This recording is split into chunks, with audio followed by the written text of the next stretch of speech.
شاہین شاہ افریدی رات کو مرتے مرتے بچے، یہ اب اچھا ہوا ہے یا برا؟ اگر میں یہ سوال آپ سے پوچھوں تو آپ کہو گے یار کتنا بے غیرت آدمی ہے، کتنا بے حس آدمی ہے، انسانیت نام کی چیز اس بندے میں نہیں ہے۔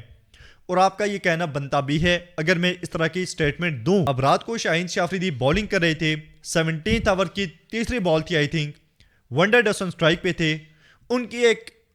گولی کی رفتار سے شاٹ آئی سٹریٹ، بالکل شاہین شاہ افریدی کے منہ کے بالکل سامنے سے ہوتی ہوئی، وہ منہ تھوڑا سا اس طرف ہوئے اور یہاں پہ کندھے میں جا لگی، اور اتنی تیز وہ شاٹ تھی یقین مانو کہ اگر وہ منہ پہ لگ جاتی، اللہ نہ کرے کبھی بھی کسی پلیئر کے ساتھ اس طرح کا حادثہ ہو، کیونکہ ایک پہلے حادثہ ہوا ہے اور آج تک اس کو جو ہے وہ سب اس پہ افسوس ہی کرتے ہیں، تو بڑا نقصان ہو سکتا تھا۔ اب آپ امیجن کریں کہ وہاں سے جب شاہین شاہ افریدی بچا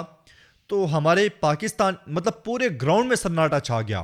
سب شاکڈ ہو گئے کہ یہ کیا ہوا ہے۔ ہم نے دیکھا کہ جو ساؤتھ افریقہ کا کراؤڈ جھوم رہا تھا، اپنی جیت کا جشن منا رہا تھا، لگ بھگ جیتنے والے تھے، وہ بھی بالکل خاموش ہو گئے، اور یہ چیز دیکھ کے بڑا اچھا لگا کہ یار انسانیت ہر طرف ہے۔ مطلب بے شک ساؤتھ افریقہ کے لوگ تھے، وہ بھی یہ دیکھ کے بالکل ایسے ہو گئے، لیکن ہمارے اپنے جو رمیز راجہ ہیں ان کی سٹیٹمنٹ بڑی کوئی عجیب سی اور شرمناک ہے۔ انہوں نے سٹیٹمنٹ کیا دی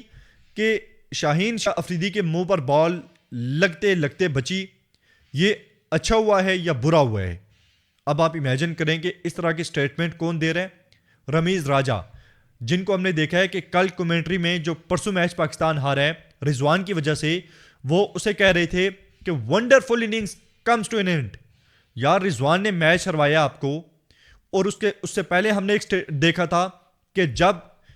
ہمارا جو شان مسعود سیریز جیت چکا تھا، دیکھیں اب جب جیت جاتے ہیں تو آپ کو نیگیٹو چیزیں تھوڑی دیر کے لیے بلا دینی چاہیے،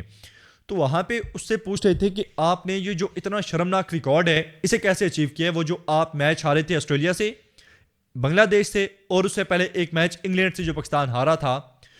پہلا میچ سیریز کا، تو وہاں پہ انہوں نے جیت کے بعد جب پاکستان یہ سیریز جیت چکا ہے تو بجائے کہ اسے اپریشیٹ آپ کرتے شان مسعود کو، آپ پوچھتے ہیں کہ آپ نے اتنا شرمناک ریکارڈ کیسے حاصل کیا ہے۔ اب ہم نے اصل جو تکلیف ہے نا رمیز راجہ کو، وہ یہ ہے جو انہیں کمنٹری کے پینل سے نکالا گیا تھا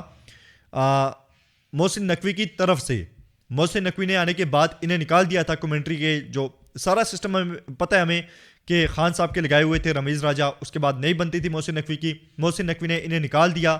اور محسن نقوی نے جب نکال دیا اس کے بعد دوبارہ یہ جس طرح سے آئے تو فرسٹریشن کا شکار ہیں،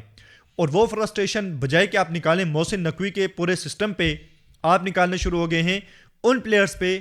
جن پہ بنتا نہیں ہے۔ مطلب آپ تعریف کر رہے ہیں رضوان کی، آپ تعریف کر رہے ہیں بابر کی، صرف اس لیے کہ ان کی جو سوشل میڈیا کے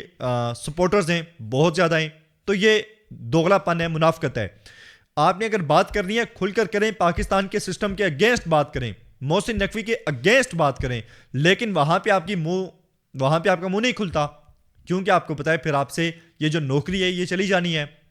تو جب آپ میں اتنا دم خم نہ ہو کہ آپ صحیح سے کھل کر بات کر سکیں، صحیح بندے پہ انگلی اٹھا سکیں، تو پھر خاموش رہنا بہتر ہوتا ہے، بجائے کہ اس طرح کی گھٹیا سٹیٹمنٹ آپ کمنٹری میں بیٹھ کر دیں۔ اور ابھی بے شک ہم نے بہت تنقید کی ہے محسن نقوی پہ، لیکن ہمارے خیال میں